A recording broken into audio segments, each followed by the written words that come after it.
সংসার জীবন এমনই একটা জীবন যেখানে জন্মগ্রহণ করেছি, ছোটবেলা থেকে বড় হয়েছি, অনেক স্মৃতি জড়িয়ে আছে আমার জীবনের সাথে। তবুও সেই জায়গাগুলোতে যেতে পারি না এই সংসারের জন্য। আজ থেকে প্রায় 15 দিন ধরে যাবো ভাবছি আমার মায়ের বাড়ি। তো যাওয়া হয়েছিল না, তবে আজকে সময় হলো যাওয়ার। সকাল সকাল তামিমকে স্কুল পাঠিয়ে দিলাম, দিয়ে সংসারের সমস্ত কাজ তাড়াহুড়ো করে নিলাম। কিন্তু স্কুল যেতেই চাইছিল না নানির বাড়ি যাওয়ার আনন্দে। মিমের আব্বু যাবে না, তার জন্য রান্না বান্না সেরে যেতে হবে। তাই ভাবলাম সকালবেলা স্কুলটা সেরে নিই, এর মধ্যে আমার সংসারের সমস্ত রান্না বান্না কাজ সেরে নিব।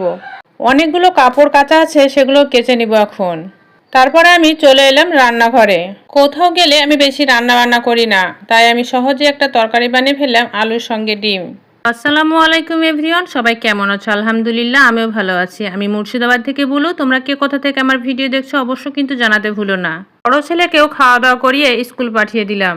ফাইনালি আমরা খাওয়া দাওয়া করে একদম রেডি, আর ব্যাটিং পত্র গুছিয়ে নিয়েছি। আর মোবাইলে চার্জার তো নিতেই হবে, কারণ আমি একজন কন্টেন্ট ক্রিয়েটর, আমি ফেসবুকে কন্টেন্ট হিসেবে কাজ করি। তো ফাইনালি আমরা এখন রেডি হয়ে গিয়েছি মায়ের বাড়ি যাওয়ার জন্য। আর আমি দেখো সবসময় সাধারণভাবেই থাকি, আর আমার জীবনটা খুব সাধারণ। আর আমি এইভাবেই থাকতে ভালোবাসি, বেশি আমার স্টাইল পছন্দ হয় না, সাজগোজও বেশি পছন্দ হয় না। আমার ভিডিও যারা দেখো তারা দেখতেই পাও যে আমি সবসময় একই স্টাইলেই থাকি, আমাকে এটাই বেশি ভালো লাগে। আর এই যে প্রচন্ড গরম আর ঝিপঝিপ করে বৃষ্টি পড়ছে, এতে তো ভালো জামা কাপড় পরাই যাবে না। তো যাই হোক, আমি আমার মতন থাকতে চাই, আমি কারোর মতন হতে চাই না। আমার কাউকে কপি করতেও ভালো লাগে না। তো আমরা এখন রাস্তায় বেরিয়ে পড়েছি, আমরা যাবো এখন রতনপুর ঘাট।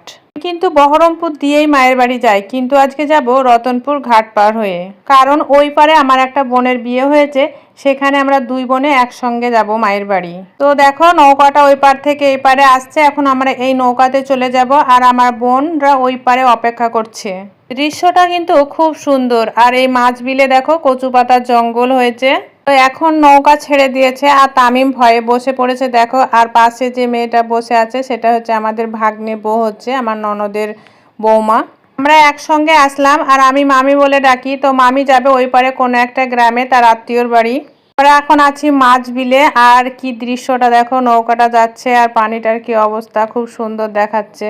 মাঝে মাঝে আমরা কিন্তু এই পার দিয়ে যাই আমার বোনের বাড়ি, খুব ভালো লাগে। আমার কিন্তু ভয় লাগে না, আমি কিন্তু সাঁতার জানি। তো আমরা এখন ওই পারে চলে এসেছি, আমার বোনরা এই পারে অপেক্ষা করছে বললাম। তো দেখো এই 4 চাকার মধ্যে ওরা আছে। তো আমার সঙ্গে সঙ্গে আমার ভাগ্নে বউকেও নিয়ে নিলাম, একটু পাশের গ্রামে নামিয়ে দিবে। তো আমরা এখন রওনা দিলাম মায়ের বাড়ির উদ্দেশ্যে, আর একসঙ্গে সবাই হয়ে খুবই ভালো লাগছে, আনন্দ লাগছে। আমার বোনের বাড়ির পাশ দিয়েই কিন্তু আমার মায়ের বাড়ি যেতে হয়। আমার বোনের বাড়ি এখান থেকে প্রায় 8 ঘন্টার রাস্তা, তারপরে আমার মায়ের বাড়ি আবার 8 ঘন্টা যেতে হবে। মেন রোডে উঠে গিয়ে আমরা কিছুটা ফল